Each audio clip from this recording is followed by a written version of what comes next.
I've got the server up here, so I'm just waiting for you to join. Okay. I got the recording Hello, folks on YouTube. Welcome to another episode of Age of Wonders 3 multiplayer Let's Play. I'm here with Joe. Say hi if you want. Hello.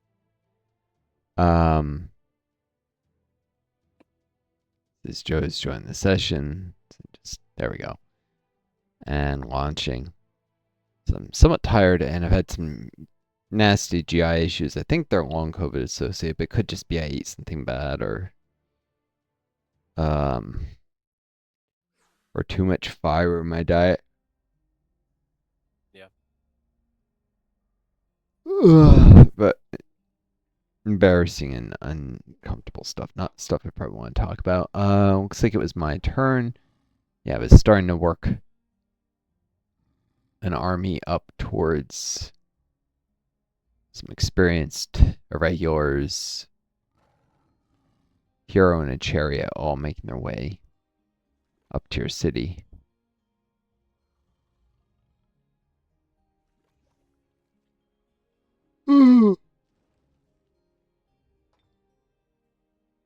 Barons are running, so I think the chariot actually moves very fast, even underground. As long as it doesn't come across forests or wetlands down here, which you can actually have underground wetlands, interestingly. You can put them right next to lava. Yeah. Let's see, you got that area where you're digging out with the prospector, and um, when I originally planned stuff and realized that some of these walls were rock. It's like a piece of that. But yeah, it should be possible to fit a few Yeah. little villages. I keep Yeah. saying, It's a lot easier to tell where the rock is when you scroll out. yeah, um, it's true. Well, when you get to the zoomed out map. Yeah. Yeah. Yeah, but I keep referring to stuff as villages because it will be, little villages that won't ever really grow much bigger than that. Although there is an Empire quest Yeah. for 7 towns, I think. Heptatopia. Be first to acquire 7 towns. And by town, they mean it has to reach the size of town. Mm-hmm. Okay.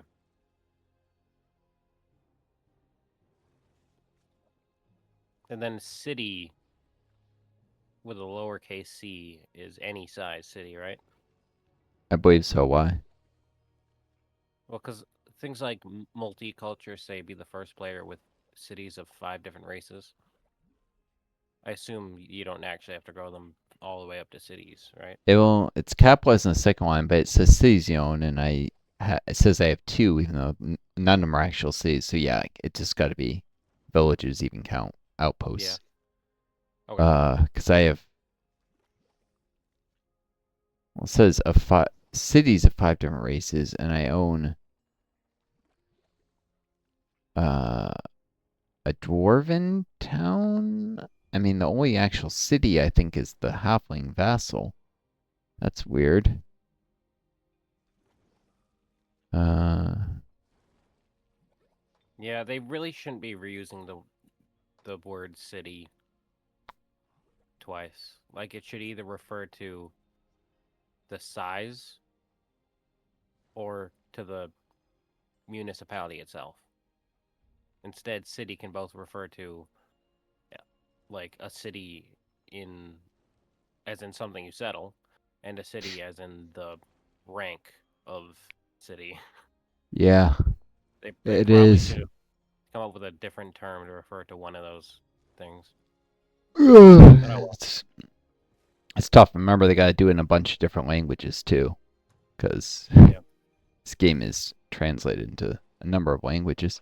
Well, half the time they rely on users like voluntarily giving their time to translate games into most languages on English or maybe one other language. It's like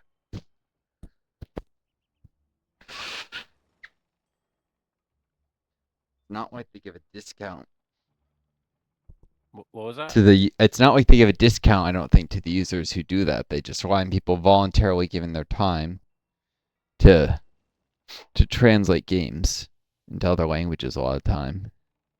People do it. It's Yeah. but it's one of the trickier things about having so many different languages in the world. Um, It'd be nice if there was one trade language, but also, language is all mixed up with culture. It's definitely good to maintain lots of cultural diversity. It's just tough when people can't understand each other. Uh, Yeah. if we all lived longer, it'd probably be an easier thing for people to learn more languages in their lifetime. Economics of it would work out better.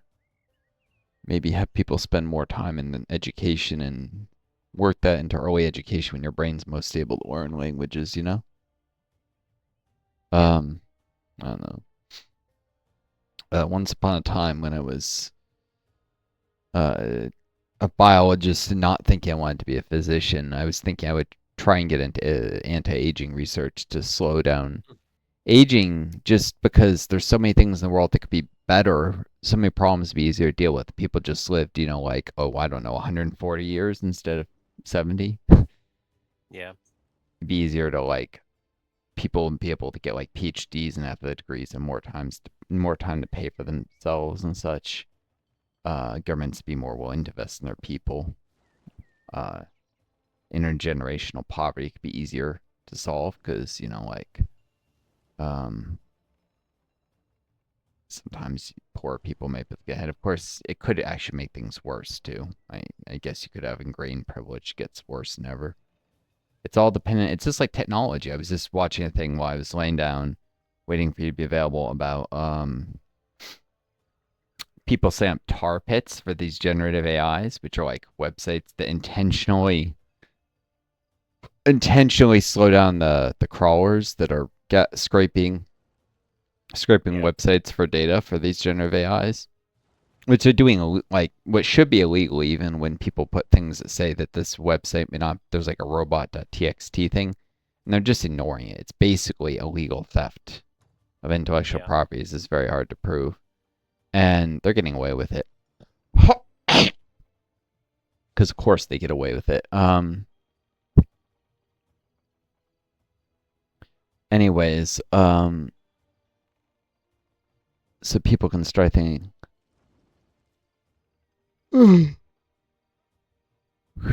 car bits to try and fight back into the system or just slow it down. But ultimately, I mean, that might slow things down. But what we really need is a system like the issue is not technology increasing productivity. It's who owns the technology, which is, a handful of billionaires. It's, why we need socialism because this AI boom is just going to make things so much worse. It's funny. I've had so many arguments with my mother who if you want somebody who's got a terrible political take on any issue, you just need to speak to her. She's got the worst, most liberal brain rotted takes on everything. Even my dad, who I'm thinking of because my Father's Day, who's an abusive, selfish jerk, at least has more sense about like the political system at times. She literally thinks, oh, there just be jobs for people no matter how many jobs we automate, how many people be able to work, there'll magically be jobs. It's like, and she says, oh, that didn't happen in the Industrial Revolution. It didn't happen when we automated in the 50s or 30s or something. I'm like, the 50s? You realize that the Industrial Revolution happened in the 1800s, and that was when all the mass, automation occurred, like a lot of machines. And it did lead to wages going way down. By the Gilded Age, wages were barely enough for most people to live on and been much lower in the past for industrial workers. I mean, there was a merchant class and there were farmers who were still doing okay, which can skew national averages, but industrial workers, craftsmen, were doing very, very terribly. And then the labor union movement came along and gave them some more breathing room. And then governments increased the size of their bureaucracy, which created a ton of jobs. And that created jobs supporting those bureaucrats, because if you employ 5 million people as bureaucrats, it's not just 5 million jobs, it's, 15 million jobs that are supported in the local communities where offices are. Um, and a massive increase, not just in bureaucracy. I don't even think it's 5 million, but bureaucracy, the size of the military, like all these police forces, like all these, government jobs were created, which helped prevent, like, we would currently, if the libertarian nut jobs had their way and the government was like tiny and did almost nothing, we would have mass unemployment already, like, even without any big advances in AI, because the level of automation we have, it's without a lot of government spending, you cannot sustain full employment. And like, there's no way that government can fill in, like, the system is so dead. Capitalism is going to destroy itself if we don't um, reorganize things, because there's no way that you can employ enough people. I mean, it's technically possible. Like, I was a researcher, and I can tell you we could employ millions, tens of millions of people as researchers if we wanted, if we're willing to pay for it. But do you know how expensive that would be? It'd be like, we're talking 70% tax rates on a lot of working class people to employ that many researchers. It would be insane to employ all the people, be unemployed, and to, not just employ, but to pay for the subsidizing education and like PhD programs. And right, maybe I'm exaggerating a little. 70%. People already pay like a lot of times 15 to 20%. It'd probably be like 40% taxes, but that's way more than Americans be willing to pay, and that's just to soak up all this labor and get to the same place where we are now in terms of wages, not to make life better, just to stop things from getting worse. Of course, on the positive side, all this research would generate a lot of value in terms of scientific discoveries, but it's not going to happen. Is the point? Is there a law of physics against it? No, but it will definitely not happen. There's no way that we ever look and say, we need to employ 60 times as many researchers. In fact, they're cutting their research budget. So, techno-fascism and stuff. Looking around, I think I was done with my turn. I didn't see any more Yeah. units. Oh, I do have this one that. Why did it skip its turn here? It's camped. Got this sun guard near where I was going to establish that little fort, but a lone sun guard is useless. Can't defend itself against anything, and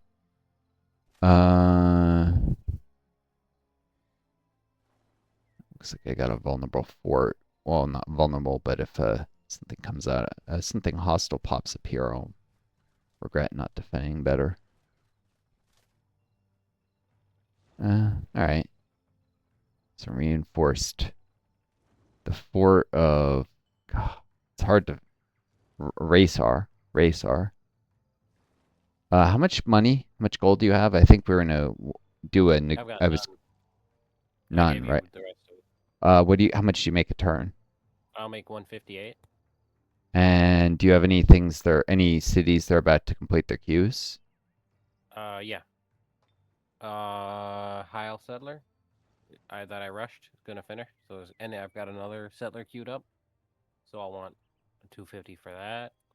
I was just gonna point out the Right. easiest way to make sure you see us all quick, don't miss anything, is to go to Overview and then the Cities tab. Oh, It's the fourth one. right. So anything that says That's 1 for the handy. number of turns. Miss Dale is going to finish the Riders Hall and start working on a Mammoth. That's 110. And Fugold is going to finish their Dwarf Crossbowmen and do whatever. I haven't really decided. Maybe I could put a shrine down there. I could one turn either another crossbowman or a shrine. You really like the shrines, and they'll pay off. I mean, they'll be good later, but right now, I've been trying. Right now, I need to keep myself safe, so maybe another crossbowman. I've been trying really hard to maintain the discipline of training military units and where we can get the opportunity building forts or settlers, because we really need to grow out before you grow up. You Yeah, know, that's true. I know Oh, you you think I should you make grew a up on dwarf like then? Civ 5, which has this inane idea that you shouldn't expand. I hate what Civ 5 does with the Civ Yeah, I series, don't love. I don't love tall focus 4Xs.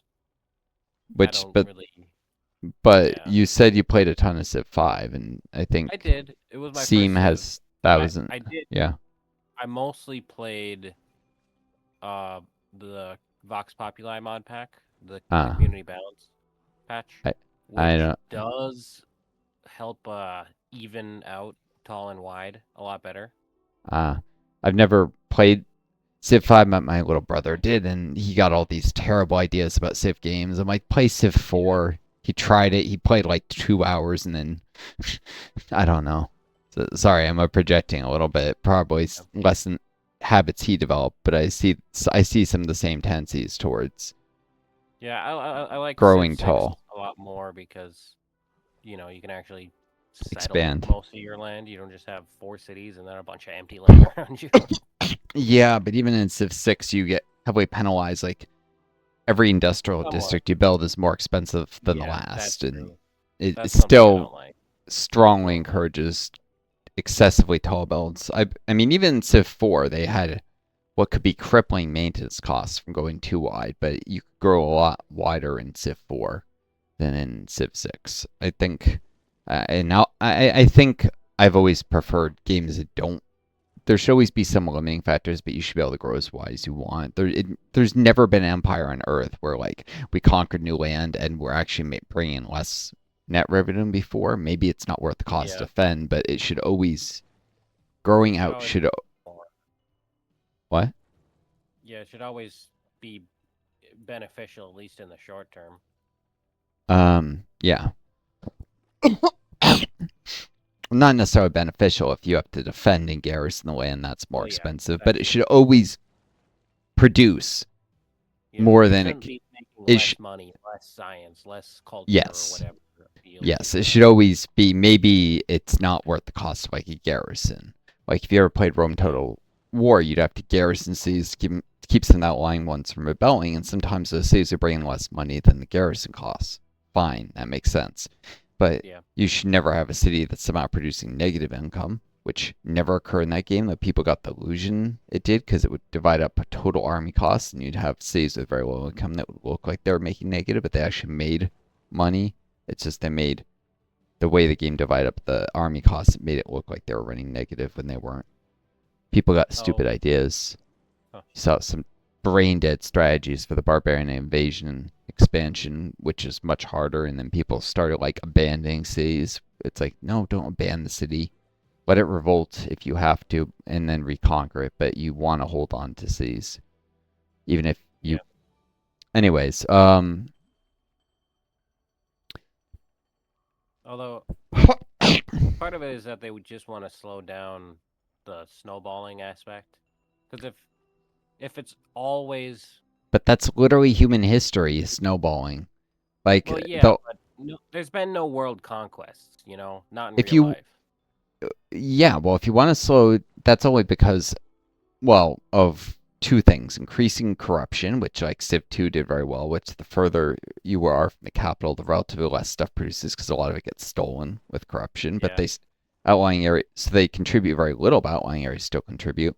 So the first thing Hmm. is corruption, and the second thing is internal political struggles. Like that's why you need like more of like a Crusader Kings 2 style. Like you need political infighting to that should be the limiting factor on growing out, not trying to Yeah. prevent the snowball is always terrible and leads to bad game trade-offs. The smart decision is always to model some sort of political infighting where growing out will make your empire stronger, but it also risk like big enormous civil wars that'll make you weaker, you Yeah. know? That's Yeah. There always you go. been Yeah. the It should be total, a lot. The periphery should be a lot harder to stop from rebelling. well, not to rebel because it's very rarely historically been popular rebellions that have been the threat, but Yeah. from some powerful Right. noble, Someone else taking it. yes, deciding they want to be emperor who Hmm. has their holdings in those outlying areas. That's always been the danger to empires historically. Like Crusader Kings 2 does this very well. Um, although it's a little too easy to manage, but it captures the real limiting factors in growth. And you can absolutely carpet the map in that game, but there are real dangers to doing it. Anyways, looking at Fugold, um, so I would Probably not do more Grasswoman. uh Well, I'm saying some military so you can focus on something else. It has a Oh, builder's hall, right? yeah. It's making 85 production income a turn. But that's only thanks to the comet, which is Yeah, only for but 2 more if turns. And I think it'll without be the comet, 1. it's making 63. 85, 63. How many turn? So How much does a siege workshop cost again? 100. 100. So if I want to make use of the comet, I will want to make a pillar of the stylites, an arch druid's dolmen, a laboratory, or a Not war always. You're hall. gonna get 1 turn of 80 and then 1 of 60. A Warhol would be terrible actually because you do it in 3 turns. Uh, Oh, you're right. I how currently much take 2 does a turns. builder cost? Wait, do I have 2 turns left on the comet, or does this turn 1. not count? It'll roll over Oh, before you get your next. You have 1 more oh, turn one, of increased two. production. How much does So I have builder cost? a builder. Yeah, 66. 66 you said? Yep. And without the comet you'd be producing 65, I think you said? Yeah, 63. So it would just barely take you 2 turns. Okay, so this is the perfect time for a builder then. All So you right. don't waste an insane amount of almost this entire turn of production doing one. Yeah. Because I cannot overemphasize how important builders are with setting up watchtowers. We really need more watchtowers and forts. Forts Yeah. can be used to prevent cities from growing their domain into areas you want to put down little villages later. And they can also and kind of reserve more tiles because even if you can put a city just outside the domain, it won't take tiles from the existing city a lot of the time. But if you Yeah. put a fort there earlier, you can reserve tiles. And this is important because if a village doesn't have enough tiles in its domain or not enough to expand to, it'll be constrained and it'll grow very slowly. So what it actually is based on both how many tiles are currently in the domain, how many it can expand to in next growth. It's a little bit Uh, complicated, and you'll get to learn how it works exactly with experience. I just kind of intuitively started to figure it out, but um, yeah, but yeah, definitely a builder. I mean, it's not really specifically important that it's dwarven, but it is located somewhere where you can go and start setting up wooden forts or watchtowers. Um, okay. to control some of these sites, maybe. So that's 66 gold plus And how much? 110 gold And the plus 250. 166. Sorry, it's 66 for the builder. You said. Yep, 110 for the mammoth rider and 250 for the settler. Oh yeah, because you're gonna do another seller. So how much in all is that? Six. 360 plus 66. About 426, I think. 450, I guess. It doesn't matter. 426. Yeah, 426. 420 something. And how much you bring in turn? 150. 150. Okay, so you need like over 300. And do you have a builder somewhere, right? You who is building currently building that Oh, fort. you're right. Yeah. My builder is Al- currently building a fort. Although it won't have any movement after. It'll next Yeah. turn I'll pop in the fort, but it'll have 0 movement left, so it won't be able to Yeah. build your next one yet anyhow. Um okay. Let me take a quick look at oh, I can't even try and recruit mercenaries yet. Again, just gonna see what mercenaries are available. Um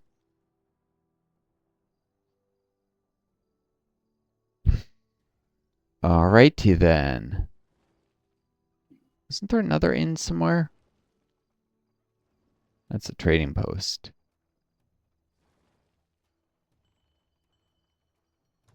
Hmm. Give me a sec. So you need like 300 gold. I'm trying to think if there's any Yeah. auxiliary things you might spend gold on that want to give you more than that. Oh, Upgrading the walls of forts sometimes is useful. How long till Falsariel grows? 22 turns. Oh, okay, so you don't need to worry about upgrading that fort to stop Falsariel from stealing tiles. Yeah. Where do you have forts? You have like one there, one there. I've You only have got three forts, 3. right? Yep, 3 forts. Oh, I only have three myself, actually. We both need more forts, and you're working number 4. Where's my freaking builder? Oh yeah, here. Doing a road and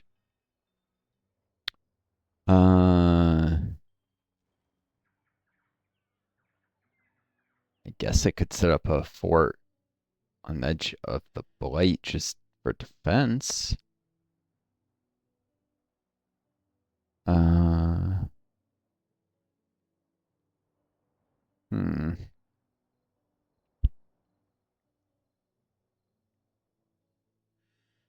No one really likes blight though. Maybe not the best idea. Uh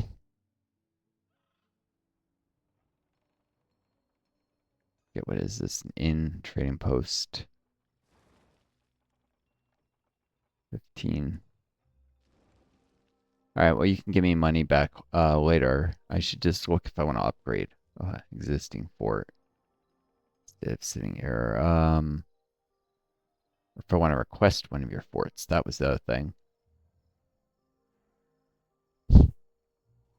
Hmm.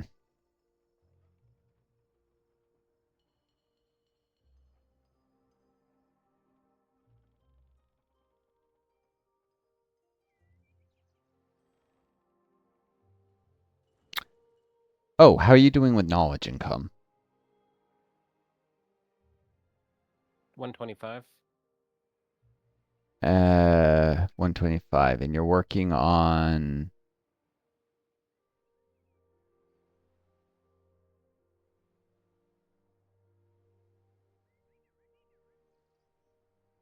What are you working on right now? Oh, Beast Mastery. What's the cost of that? 180. So you got a bit of extra knowledge. I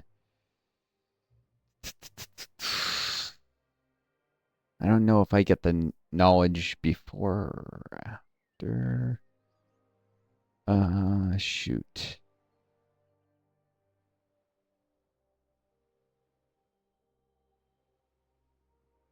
I was looking at doing basic seafaring, but it's not actually that useful if I'm not actually building any ships yet.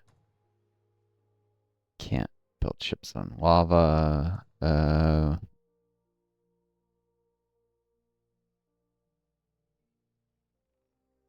Hmm. All right.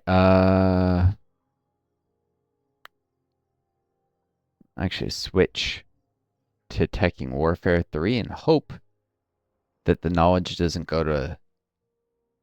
get removed when I do Seek Inspiration. I could delay the turn by casting spells anyhow if I really wanted. So you have one of your forts produces knowledge right now. Yeah. The one that's on the coast near the Lost Library. Do you think I could get a hold of that fort? Because I have a pitiful 53 knowledge a turn. Oh, And I have something I'm working on that costs 160. So it would save me at least a turn if I got I just a little more suppose. knowledge. And it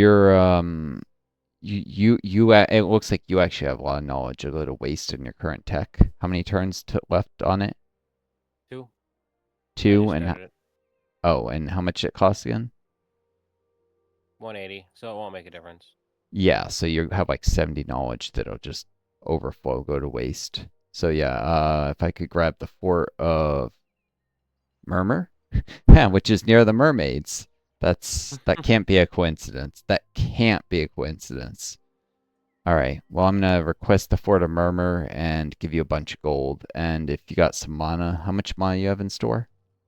473. Ooh. Okay. Let me grab just like. And you're bringing what's your surplus? 153. Or 7831. All right. I'm just gonna ask for like 300 mana because I'm getting sick of doing these all the time. Now I'll just have a big surplus, and you should be more than enough to cast spells. What's your casting points? 50. Yeah, you'll have plenty. And then I just want to keep doing these mana trades. Uh, so 300 mana, and I was gonna give. I guess you need at least 300 gold. Right? Yeah. I'll just give you 300. my 300 is plenty. I'll just give you my remaining. I only 300. have 381, so I'll just give you the extra 81. Maybe you'll Okay. find a use, and you can always give me some back. Although, shoot, I do have these two that are doing settlers. If you forget, I'll be in trouble. Yeah, just give me back. We're gonna have to work on a rotating gold basis because it's getting really tight. So just give me back whatever you got left at the end of your turn. All right. Uh, because it's getting really tight with gold. Which is why I was trying to so aggressively clear sites before, because there's, a lot of gold to be had that way. Yep. Uh,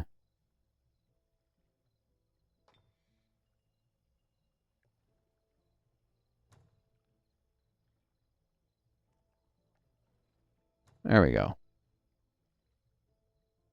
I should probably get clearing that trading post. That'll make me another 20 gold as soon as I have a domain expansion.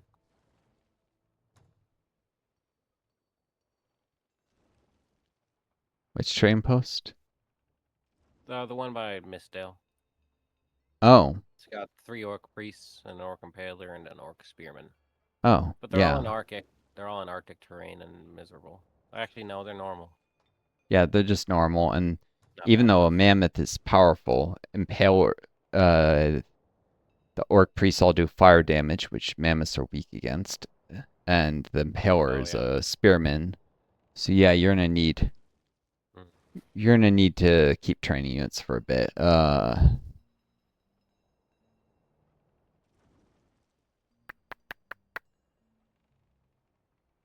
What's the production of Miss Dale per turn? 70. 70. Oh yeah, and then they'll drop down. So yeah, it's perfect time to get Mammoth done, and then I guess supporting the Mammoth with maybe some Raiders or something. Can you produce Frosting Raiders there? Uh, yeah. Yeah, so you might need some Frosting Raiders to help you. I don't have an arena yet, Oh. Um. Hmm. but I can one turn an arena even without the comment, so it's not that big a deal. Yeah. Or instead of, I mean, frostings do poorly against fires. Another possibility is you do something more economically focused there. I don't know. Does he have a builder's hall? Not yet. Yeah, so like a builder's hall. Maybe. Um, then a builder. I think you need a builder's hall for a builder, right? Um, Yeah. or because money's getting too tight to keep running the builders. Maybe I don't know. Um, I don't bloody know. You may just have to do the raiders, but I don't like that the orc priests they do fire damage, but it's not that bad. It's only 3 fire. So yeah. Um that Yeah. the trading post won't be in the border in the domain until either it grows or you build like a stone wall in Mistdale, though. Yeah. It doesn't even have a wood wall yet. Yeah, So this doesn't take too long, though. So it might be a builder's hall and then a wooden wall and then a stone wall or something, or just a wooden wall first. yeah. I don't Or know. observatory. Oh, I it can already build has an a observatory. laboratory? Yeah, it started with one, Oh, yeah. So you could do an but I don't know how much observatory. those are worth it because Well, I do a lot of research. they do add to the domain radius as well as provide knowledge. So yeah, Yeah, probably worth it. Um, although you probably want to. How many turns till it grows? like 16. 16. Hmm.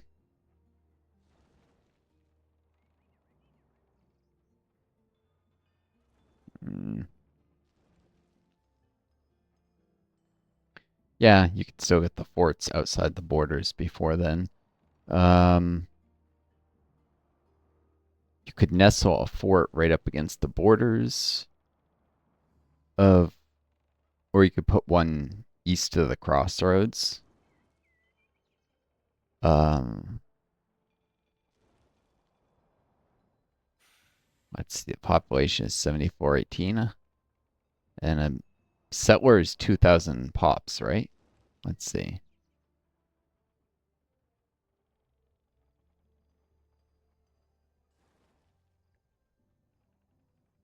Yeah.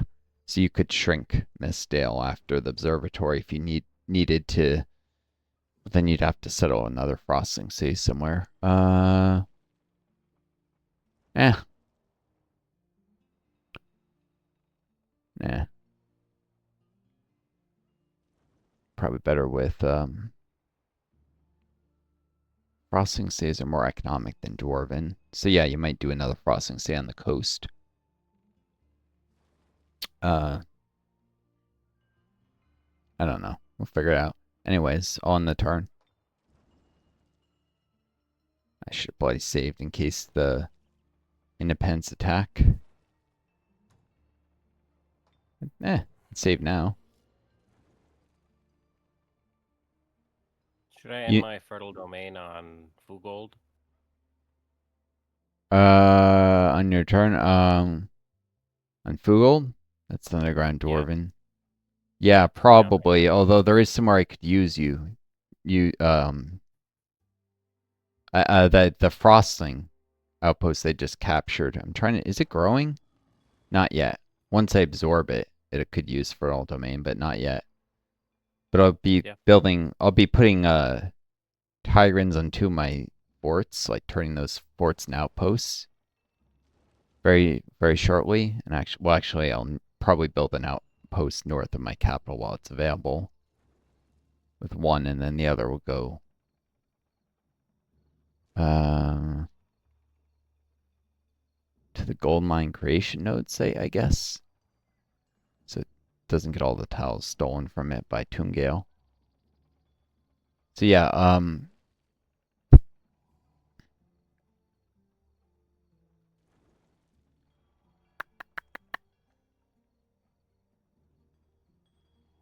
I might want one nope. here. Control the bridge. What? Oh, oh, I see. Eleanor. Oh, okay. So I can shrink Eleanor now by hitting resume production. Yep.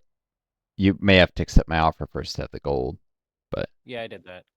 oh, Okay, there we go. And now I can settle that spot up there, right? Between Sterone and Eleanor. The Northern Barrens, right? That's where you wanted me to put the Elf City? While I've um, still got a chance to? yeah. Ironically, the best place would have been that fertile plains. Well, no, that would block a spot. Never mind. Um, yeah, the northern bit of barrens because that will only clear. one forced, and the elves don't care barons versus plains. But if you get some Tigran units later, or if I take over the city, the outpost, and put some Tigrans to defend it or something, Tyrants like barons. Although the only reason that would happen is if Eleanor fell to like an invading army, so not particularly relevant. But yeah, I would say north of the city or east of it. There's hasteberries. Yeah, I was thinking there too. Or I could do both. I'm training 2 settlers here. Yeah, the hasteberries would add to production, so that say we get online faster.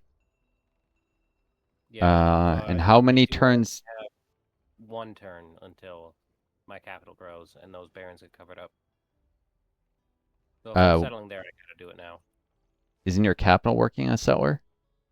It's already started. It's growing even though I started a settler.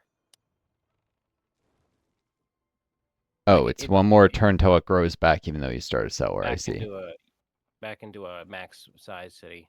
It's currently just a city instead of a whatever it's called. Oh, how many turns till settler's done? One, And then you can do another settler to keep it smaller. I could. Um, because there's two sites to settle north of the capital that would be decent for elves. Yeah, Uh, I can do that then.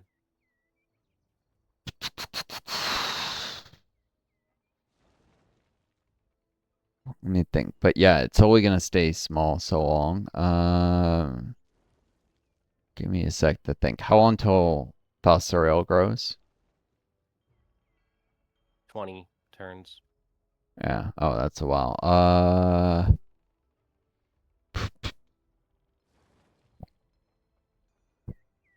Yeah, maybe do you want to do the barons now? Because you might not be able to keep rushing the settlers with how money's getting really tight.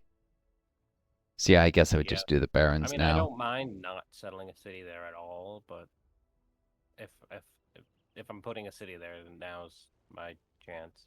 Yeah. Now would be the time to do it. All right, I can settle elves there. Yeah. I I would love to run the city because I get extra gold from it.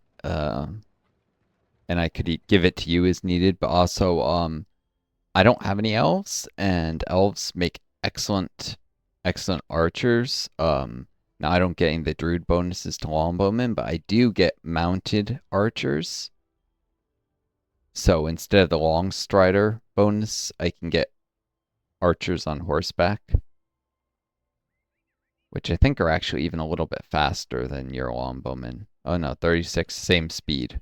And they have the disadvantage of being weak against pikemen, unlike. Yeah, why would I want mounted archers then if they're just. Well, they're a higher tier unit. They're a tier 2, so they do gain hit points faster and stuff, I suppose. So yeah, I might want some mounted archers, and high elf mounted archers are the best because they have longbows. They're like some of the best in the game.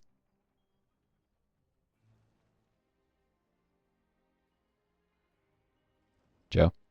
Hmm. Oh, I didn't know I'd if you could. I'd rather it not be between two of my cities though. Like if I could put like an elf city, you know, by that watchtower, Oh and then yeah. give you that one, Well, I that mean would be that'd way be better.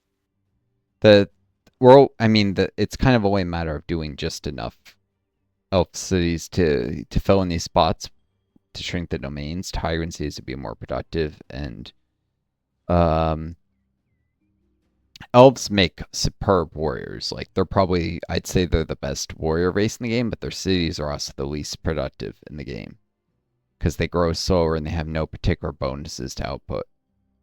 Um, so I guess I didn't really fully realize this with the race governance, which I was kind of new to. But looking at the bonuses, like you probably should have done instead of the shooting grounds with the extra range strength instead of the pop growth, and elves kind of fill the warrior niche, and then Tigrans are the best gold producers, and Frostlings and Draconians produce mana the best. Although they produce so much less gold that's not usually worth the little bit of extra mana. Tyrants are arguably the best economic race. Um, Dwarves provide hands down the best basic infantry. And Tyrants provide cheap spearmen that are very good. Although if you want really good spearmen, the Elven spearmen and the Dwarven spearmen, I think they both have tier 2 spearmen instead of tier 1. The High Elf Union Guard and the Dwarven Deep Guard. The Deep Guard are a little bit better, I guess, because of the racial bonuses. So yeah, Dwarves provide the best infantry. Tyrants provide the most money. And Elves provide the best ranged warriors in the game. By and this is not even by a little. This is all by like leagues and leagues. Um, Actually, because the Dwarven meteoric armor bonus, all all armored units gain +2 defense, 40% fire protection, 40% frost protection. Uh, yeah, dwarves are just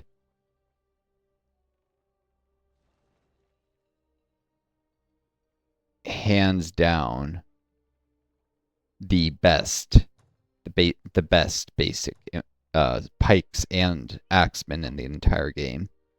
So, um, they provide the backbone for an army. Elves provide the ranged. As a warlord, can, but as anyways, if I control a couple, a town or an outpost or something for a while, I could build them for structure to eventually train some mounted archers and then give you the seat back later. But I wouldn't worry about clean borders. Generally speaking, I can get more use out of NEC than you can, and so the little outposts, they're very not productive. It especially makes sense to give to me. I can just give you the money. It also mean less micro for you. As a druid, your main bonus is training really good archers and your spells, which you can cast your spells on cities or in battles, regardless of which cities you own. And your ability to summon animals, which I think you can only do at cities you own. I'm not sure. Can you summon animals at my cities? Uh, I think you did I it think once. so. Yeah, it's green, so it looks like it. So yeah, I mean, different leader classes have different bonuses, but the wards ironically make the best city governors in the game. Which is kind of ridiculous. Well, dreadnoughts have some Yeah. really nice abilities too, actually. Wards and dreadnoughts are very good city governors. Speaking Uh, of, where should I summon my wild animal? Which one would um, turn to summon? oh, you have one ready? I thought you were doing Yep. Seek Inspiration. Not Or yet. was that just me? Probably Mistdale. You really need to get an army together at Mistdale to clear that Yeah. train post, and then there's the Kraken eventually, I guess, the Raging Maelstrom. Directly in the city? Or, like, what tile should I summon it on?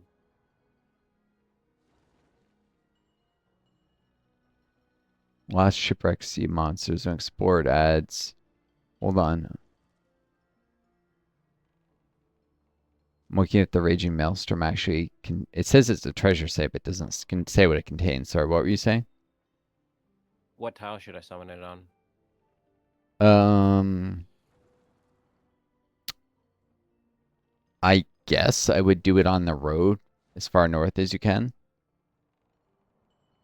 As far north? So 2 tiles away from the city center?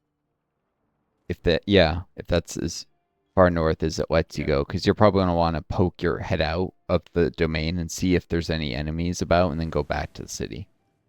Red spider, baby. Oh, that's pretty good. It's not as good as the vampire spiders, arguably, but or the hunter spiders. Hunter spiders can phase, and vampires get life steal, but the dread spiders are just the toughest. And I do believe Yeah. when they evolve into dread spider queens, they're actually very nasty. But yeah, if you sent it along the road a little, you could poke over there and see what's up that way.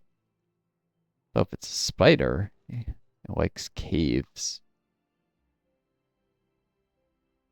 Along the road, like up north. Uh, yeah, just a little bit while still keeping enough movement to get back to at least the outskirts of the city. Yeah. Just to, do a little scouting, see if there's more stuff like that, like those lost souls around. Just, advance warning, that's all. Let's see. On the road, it should. Why does it only have. Oh, you already moved a little. Okay, I was going to say it's 32 movement, it's 3 to move on the road. 1, 2, 3. So currently it would take 9 movement to get back, which is 17, which is not quite enough. You could 2 more tiles.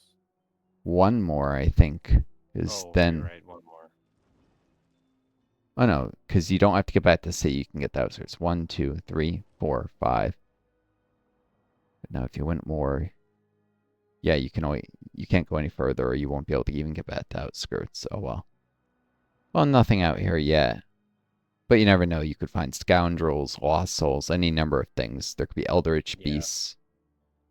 So head back to the city, or should I leave it here? I actually would Uh, leave. I definitely put it back in the city. No reason for something to wander Yeah. around out of the fog of war and kill it. Speaking of fog of war, yeah, you might want a frosting builder just so you can put watchtowers up in that area. I think you can see it if you right click. Do frosting builders, do they have Arctic walking like most frosting units do? Like I know your high elf one has forestry. Um.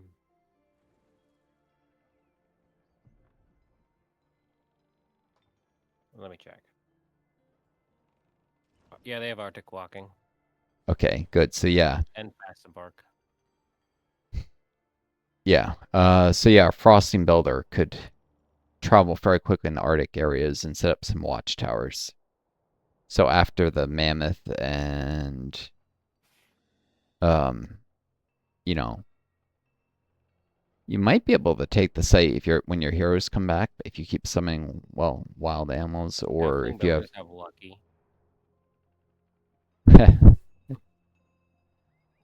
um yeah, but the first thing I guess, and might as well do it while we're fresh, is actually even before the Lost Souls, over at Trequium. Oh no, that's gonna be me messing with units to figure out who's gonna stay in the city and what sites to try and clear.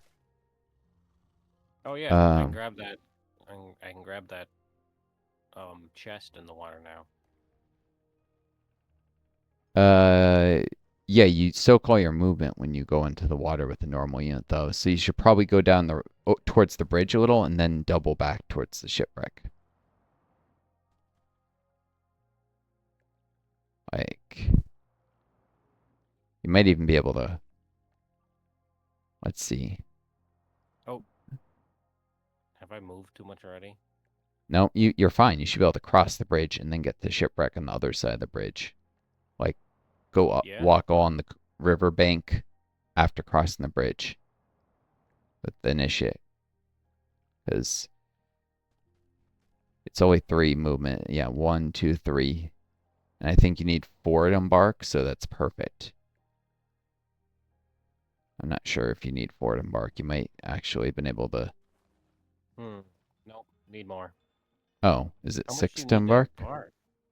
It must be 6 or something. I would have sworn it was only 4. Shows 4 movement cost to. Well, I guess it can keep walking.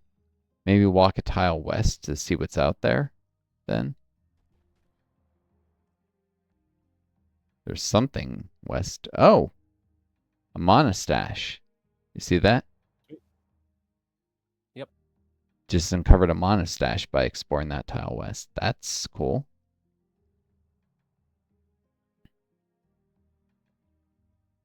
I'll move my frostling up north. Yeah. I guess I thought 4 moves would be enough. I guess it's 6 to. Hmm.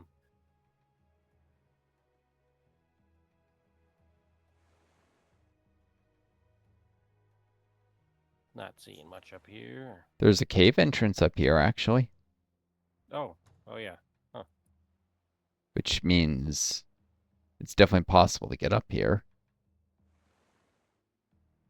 I see a bridge. It's very remote, but should be possible to expand up this way eventually. Could be interesting to go in the cave entrance and see what's down there, but they're probably crossings don't like underground. It's probably more dangerous than exploring on the water. There's a lot of water on what was supposed to be a mostly land map. Looks like Yeah. you found a vast, like, probably actually a sea in the northeast corner, or a very large lake. So, Looks like it. um, hmm. Uh, those lost souls are wandering. Yeah, you have Should to I deal with those go? second. With, Um, I can kill them with my with with 6 units that I have nearby. hold on before you do. While we're a little fresher, because that will probably leave us kind of tired. I wanted to consider.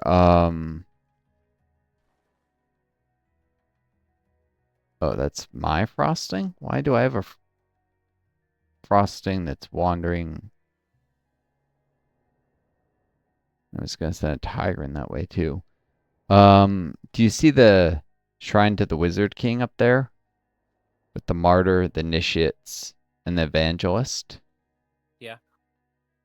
Looks like I've got a frosting raider there. I didn't even remember, and I could send some units. If you were to send your stack up that way, we could probably deal with that.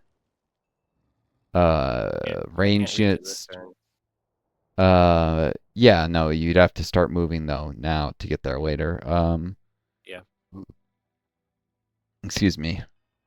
It's either that or the wisps, which we've had terrible luck with wisps, just like immobilizing units. It's gonna Yeah. be a while till that's directly useful. Mostly just gives mana, I suspect. But the Shrine to Wizard King gives a nice blessing when you clear it. Like you can visit it over and over. It buffs the units. So, Oh.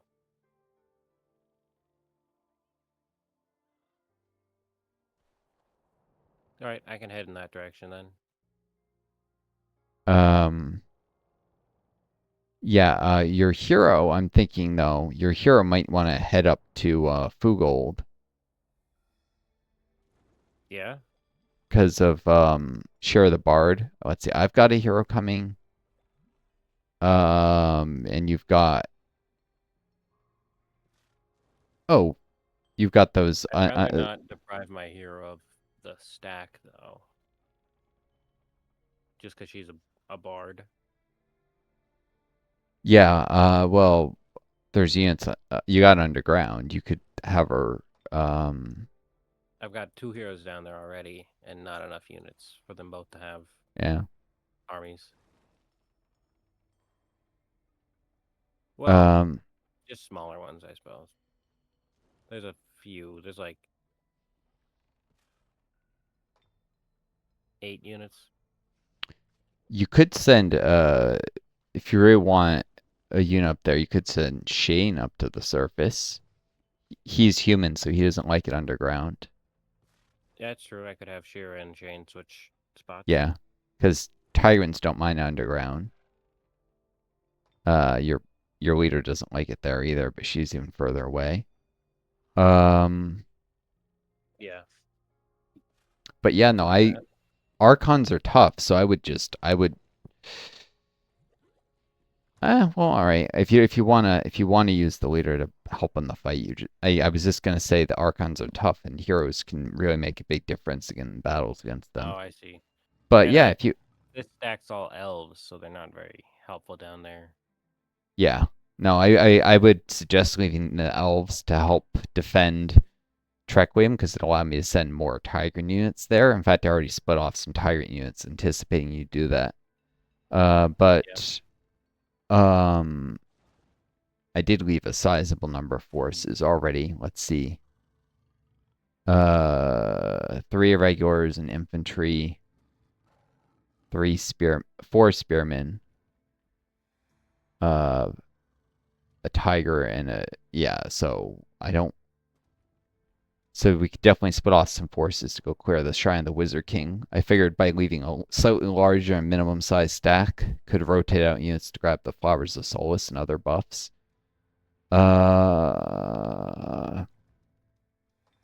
Your elves don't mind the Arctic terrain at all, though, so they're particularly good. And the Evangelists, they have a convertibility, but it's short range, so you can kill them with arrows from a distance Yeah. before they convert anyone. They don't even have a ranged ability, so the Martyr will probably try and absorb pain for it, but yeah, if you wanted to send that stack in the direction of the Shrine to the Wizard King, there's even some forest next to it could hang out in.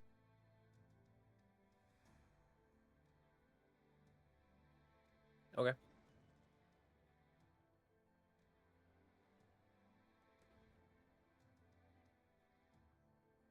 Should I have them wait in this forest here? Um, Or move another tile? are you gonna send Shira with them, or did you decide you're gonna send her to deal with the Archons? I don't know. I mean, I want to switch her and the human, but I know it'll take multiple turns for that to happen. So I don't know. I'm thinking, do I want Shira to help with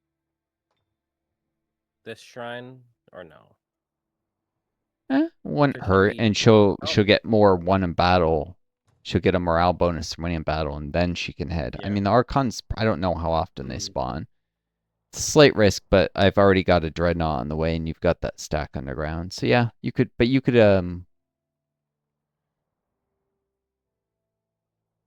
leave them hang out in the forest because if like Lost Souls come around, that's the most likely thing with the Blight to the west because they're hidden, so we can't even see Lost Souls mm. in the Blight.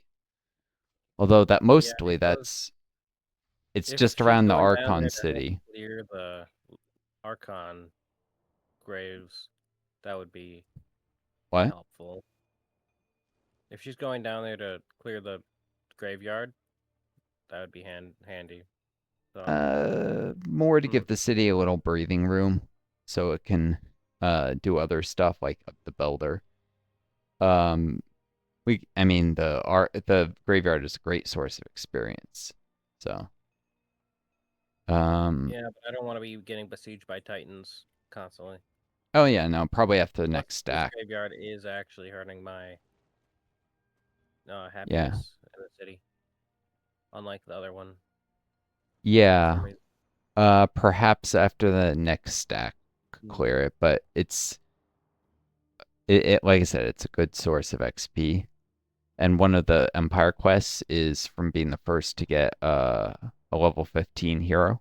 So that's one consideration. Also, getting all the units ranked up to like champion eventually. But yeah, yeah, city walls are pretty good defense. Yeah, I'd probably just send her with that stack. Actually, probably not a terrible idea.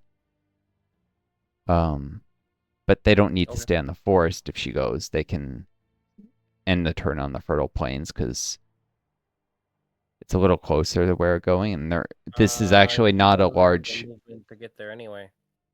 She can Hmm? only move to the forest. I don't know why.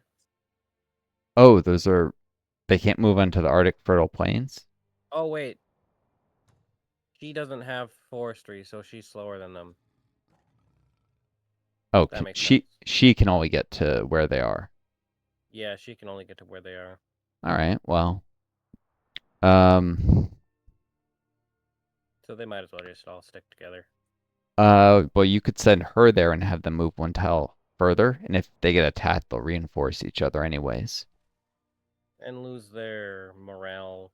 It's a minor bonus, and their odds of getting attacked are exceedingly low. Because I was thinking about Yeah. the Rally. The only reason there's blight is because of the Archon City. It's not like it's a huge area of blight like across the river. Most of the blight lies across the river. I guess you could get a lost soul, but it's not terribly likely. Okay. This far in. Mostly though, it's just about like preserving movement, like using all the movement so they can get back quicker because there is the Frozen Beauty, the Flowers of Solace. There's the there's the Wisp, the Mana Shrine to clear. I think there's a trading post west of Trequium as well. Lots of sites to clear and lots of buffs to collect. So, let's see other exploration units. Well, yeah, because I'm also about to cut this video, so might as well explore, and then the battle can be its own.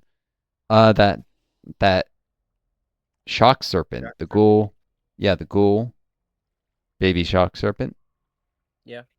I know It was about them. exploring up that river. I'm curious to see what lies up. Oh, okay.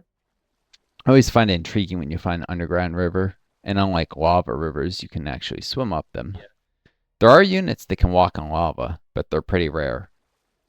They're draconian Dwarves. stuff, right?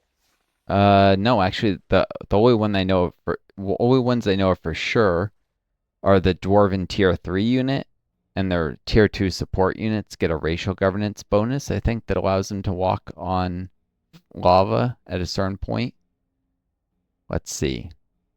Uh,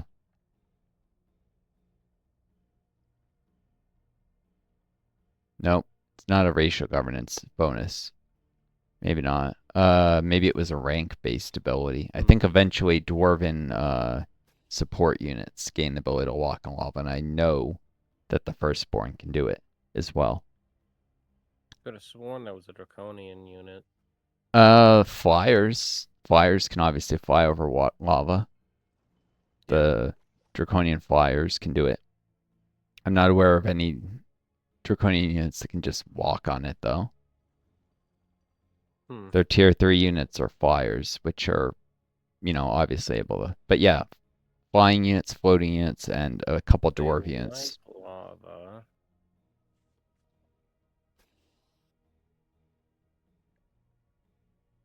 Yeah, I don't remember what I was looking at. Yeah. Maybe there's some unit I missed, but it may have been a You remember what it's called that allows them to? lava walking. Ah, okay. It's a very rare ability, but a few units have it. Fire elementals have it. Dwarven firstborn have it.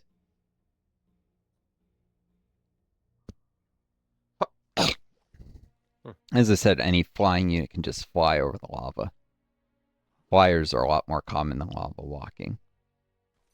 Oh yeah, the Yeah, tunnels. Um, lava walking. Hmm. Prospectors. Before I cut this video and get the next one going, the northern prospector. I guess first of all, just because I got the map focused on it. Um, you got the northern Oh, yeah. Sorry. one select. Uh, yeah. The Northern Prospector. Um, looks like there's a trio of dirt cavern walls there. Um, if you cleared those, you could get some money. If you went like, oh, that one to the west is also dirt. Well, you could go southwest, southwest, northwest, northeast, west, just to clear all the dirt for money and also create space for a Tigran village there because they like barrens and they don't mind being underground. So, There is one rock there, 2 tiles to the southwest. oh, well, yeah, you're But gonna I have to can't leave. clear that one. But Yeah, but you should be able to go southwest, west, northeast, west. Just clear all the dirt. okay. Um, just for money, if nothing else. Yeah. Does it? Oh, yeah. There we go. It's movement. I've got my own prospector come in to help as well.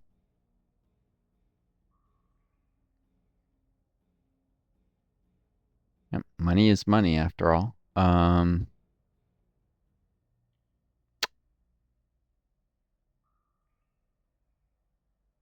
Dirt cavern walls there. There. That that rock pillar is going to be a bit of a pain for setting up a.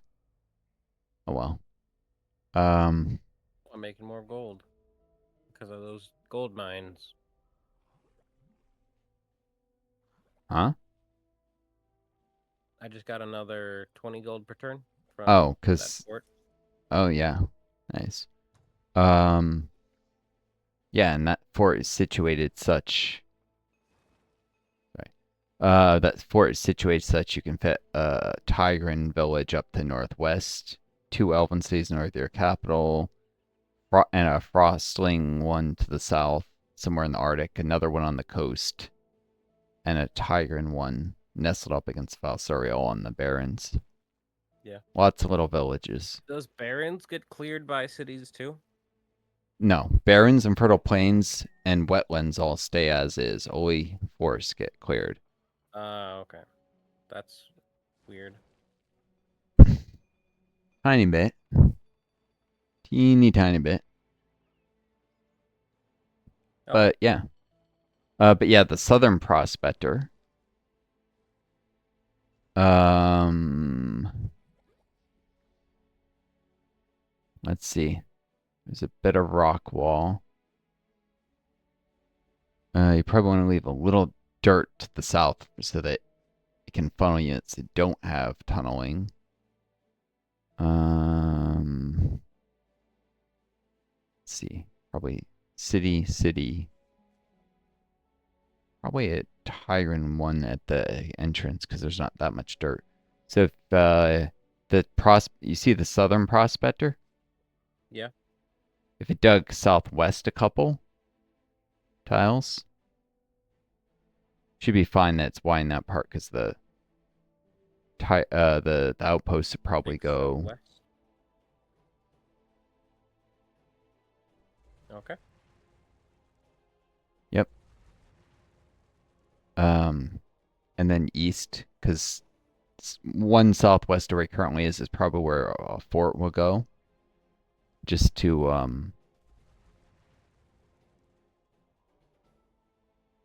or actually it could go. How many moves does he have? 6-4. Yeah, no, actually it could go with that one tile. So if it goes southwest one more tile, because it's probably better space to put stuff where it can utilize these sites anyhow. Southwest again? Yeah. Because probably I'll put a fort, that one tile wide opening, and then when it turns into an outpost, the tiles north of it will both become like city outskirts. In fact, I might clear away more of the dirt when I do it. When I do Where sell should the site. where should my prospector walk? Northeast one. Because probably the next tile he digs will be east from there. Okay. Or northeast and then east, just to clear more dirt for the money. Um,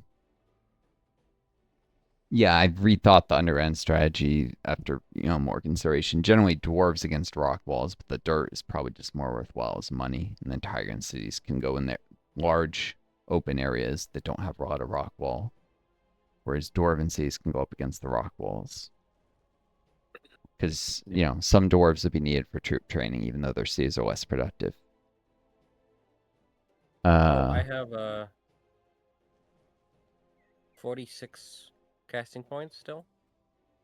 Should I should I start preparing Seek Inspiration actually? Because I only have one turn left on Beast Mastery, and then there's nothing else in the book that I feel like researching. yeah, probably good to start preparing it. It won't even cost casting points if it costs more than I think it's 80. Yeah, it costs 80. So it'll at the end of your turn, it'll take whatever casting points you Kill have twice. left and then next turn it'll keep doing that until it gets to 80, or a turn where it would be able to finish it. You can do it before the end of the turn. So Okay. that's how you cast stuff that costs more than your casting points. Yeah, it just takes multiple turns. Yep. And it'll just eat out of the leftover, and you can still cast spells in battle and stuff. It'll just Yeah. slow down. Oh, You it'll might slow still down. need to do one more tech after Beast Mastery, and you'll roll a new one when you get Beast Mastery anyways. Might be something I've good. got. But it wouldn't slow me down if I cast um 20. Yeah, 26. Yeah, I could cast 26 mana this turn without slowing myself down if I cast nothing the next turn. Yeah, good to know. I mean, I don't see anything that's particularly valuable. Active But I spells. I don't think I need to cast any spells because all I have to kill this turn, at least, yeah, that I can anticipate is 4 lost souls that have like 2, 3, 4 health each. Should be an absolute cakewalk. Finishing them off. Yeah, those lost souls are all badly damaged. Uh, From killing anyways, my frickin' hunters. yeah, at least they did damage, and because you Yeah, took they out did. the reanimator, they can't heal between turns. The reanimator could have healed them if it Nice. had survived. That's why part of why I wanted you to focus on killing it, so they would still be at low health in the next fight. Yeah. Yeah, you should be able to gather. You got the army and the watchtower, and you also have the orc impaler. Can also help. Yep. Orcs like barons too, so that's perfect terrain for the orcs to fight on. Do I want the Uh, orc on the army's tile, though? Yeah, he'll get more resistance if I do. yeah, and So I since should lost souls probably... do magic damage, yeah. The most logical place to minimize the orc's movement so it can move, I guess, back. Well, it's probably Do just I gonna want move them on to to the move back, or do I want them to stick with Nashak? uh. You might want them to go to the fort of Diandrol actually, and just you need to defend the fort, otherwise lost Right. souls or whatever could come in and Yeah, this is a good fort to garrison to make sure my capital doesn't get attacked. yeah, because they can intercept things that head for your capital, and they also protect the gold mines. So, Yeah. um, yeah, the Impaler And they can orcs. also easily reinforce Mistdale from that fort Yeah, as well. true. Although orcs don't like Arctic terrain, but Oh, yeah. yeah. Not the end of the Until world, you though. capture the heart of the Arctic, which is actually not far Pretty from close. yeah from Mistdale. You could actually do that with a fort, capture that's another reason for the builder. Is you could set up a Oh, fort against that is it? bridge. Oh, What? yeah. It's Because 3 tiles away from my domain right now. yeah, that's not going to be easy to expand that much further. But I was going to say Yeah, you can set up a I know. fort next to the bridge, and it will have the heart of the Arctic in its domain, the fort, and And whatever that that is, a inner watchtower to the east would also be in its domain. It would be a good choke point. Like any units that don't want to go in the water would have to fight the fort. So yeah, defensive choke point against the Dreadnought, who's actually not that much further southeast of there. yeah, Like, well, actually, it's quite a bit further east mostly, but still. Choke points are good to defend. So yeah, that would be a good thing for the Frosting Builder. Which I guess that's the main thing is you'll need some units to go do that. The orcs probably are better at defending your fort. You could leave them Paler and maybe Nashek. So you have a hero and a pikeman in the fort. Still a kind of weak garrison, but the heroes are pretty decent. And it'll slowly level up over time and get better. And then you could send your Frostling, your High Elf, your Tiger, and your Boar.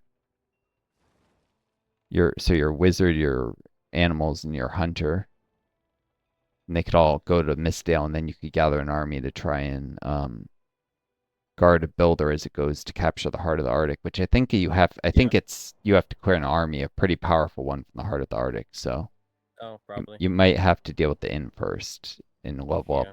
train up your army a little. But yeah. Anyways, so in that case, you don't really need to. Well, you're probably just gonna go along that road anyhow, like route through the fort to get back to Mistale. So what I would do is gather everyone on the tile southeast of the Lost Souls.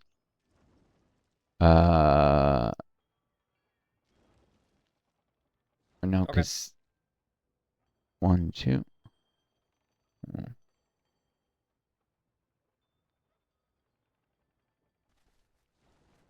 maybe not every. Hold on, I just realized who's. Oh yeah, the Orcway has 5 movement left. Wow. 5 moves. He's not even gonna be able to make it back to the fort. Uh, hmm. In which case,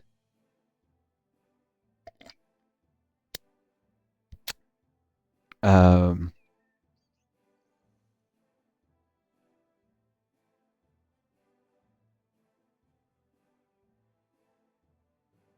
yeah, I would just gather everyone there and have the orc be the one to move in to the tile because you'll probably like the orc hero because you'll probably leave the hero and the impaler to fight together against any more lost souls that show up. You will need to reinforce them with animals or something eventually, or frostlings. Yeah. Actually, that fort is on fertile plains, which frostlings like. So, Oh. you could leave the sorcerer in the fort. That would make a decent enough garrison. 2 heroes and a spearman. That would probably be enough to deal with anything that the anything they throw at you. And only one of your heroes, only the orc, has anything that buffs the stack.